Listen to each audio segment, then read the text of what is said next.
በስመ አብ ወወልድ ወመንፈስ ቅዱስ አሐዱ አምላክ አሜን። ታላቅ ተራራ ሆይ አንተ ምንድር ነህ? በዘሩባቤል ፊት ደልዳላ ሜዳ ትሆናለህ።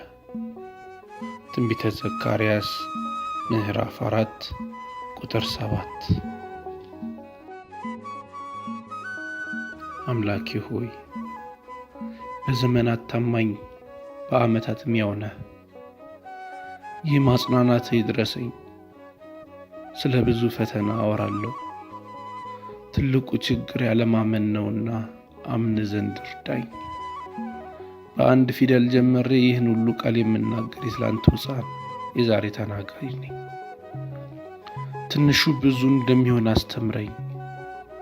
እንዴት አልፈዋለሁ የምለውን ችግር ደልዳላ ሜዳ አድርግልኝ። እኔ ስናገር ተራራው ያፈጣል፣ አንተ ስትናገር ደልዳላ ሜዳ ይሆናል። የወገኖችንም ተራራ በቃልህ ናደው፣ በጥበብህም ደልድለው። በረኝነትም መረማመጃ አድርገው።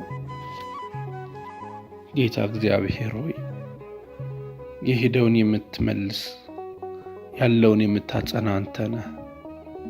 እባክህ ሀገራችንን ለልጆቿ የምትሆን የፍቅር ደሴት አድርግልን።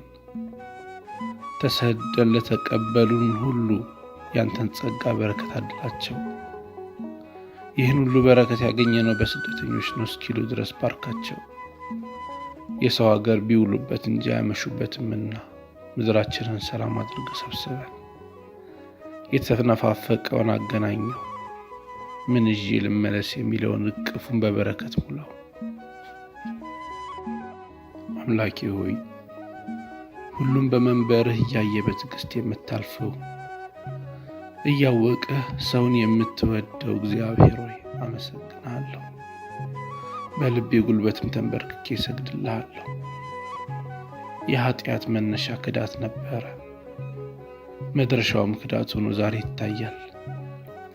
እንደ ሞት አለምድ ያልነው ክዳት ንቀን በፍቅር አቋም እንድንገኝ እባክህ እርዳን።